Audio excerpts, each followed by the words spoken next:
안녕하십니까. 환경보건 문제풀이 460제. 이번 시간은 챕터 5 생활환경 집합소 144번부터 문제를 같이 풀어보도록 하겠습니다.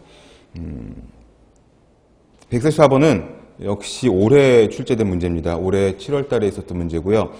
신축 건물 증후군을 나타내는 가장 대표적인 오염물질은 이런 문제입니다. 그래서 이 생활환경과 관련된 이 집합소 관련 문제가 반드시 한 문제 이상은 출제가 되기 때문에 실내 공기 질이라든지 실내 공기 오염 물질이라든지 또는 신축 건물 증후군 또는 새집 증후군, 그 다음에 거기서 파생돼서 나온 헌집 증후군, 이런 것들까지도 다 같이 이론을 숙지를 하시고 계셔야 하는데, 우선 보기를 먼저 볼게요. 오존이 있고 미세먼지가 있고 일산화탄소가 있고 포름알데하이드가 있는데, 이 중에서 신축 건물, 새로 지은 건물에는 들어가는 건축 자재, 인테리어 자재, 도료라든지 페인트 또는 벽지, 이런 니스, 이런 모든 물질에 다 방부제 혹은 접착제 성분으로 들어가는 포름알데하이드, 요게 정답입니다.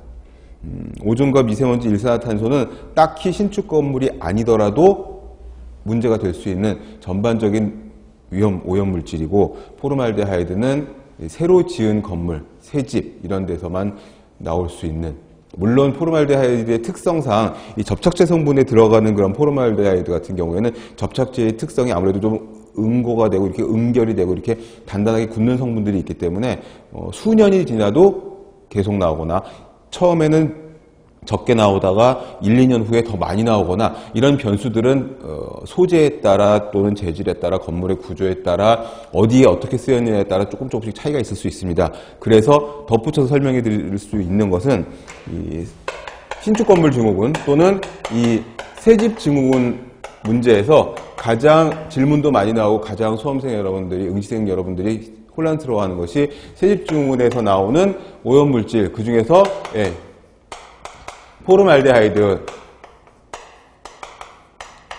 포름알데하이드는 포르말린 성분으로 나오기도 하고 포름알데하이드 원래의 물질로 나오기도 하는데, 얘가 언제 가장 많이 나오느냐, 이런 문제들이 수십 문제가 있었거든요. 최근까지 언제 많이 나오는지는 그때 달라요 해요.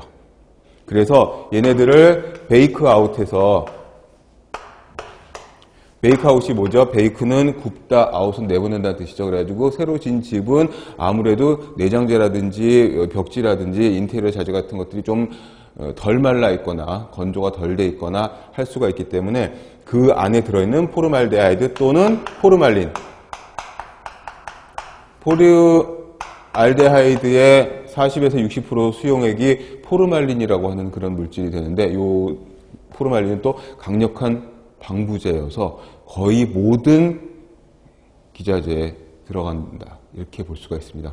또한 과거에 지었던 집에는 되게 많이 들어가는 걸로, 최근에는 친환경 건축자재라든지 친환경 소재라든지 해가지고 안 들어가는 것들도 꽤 많이 있는데, 아무튼 그렇게 이해를 하시면 되겠고, 얘네들을 좀 사람들이 입주하기 전에 내보내려고 베이크아웃은 한 3일에서 4일 또는 일주일 넘게 그 새 집의 난방을 최대로 가동을 시키면서 창문을 열어놓는 겁니다. 그러면은 아무래도 온도가 높아지면 기화돼서 나오는 이런 물질들이 바깥으로 잘 나갈 수가 있겠죠. 그러나 얘도 완벽한 건 아니어서 이걸 한다고 하더라도, 얘는 이제 방법 중에 하나지만 한다고 하더라도 포름알데하이드는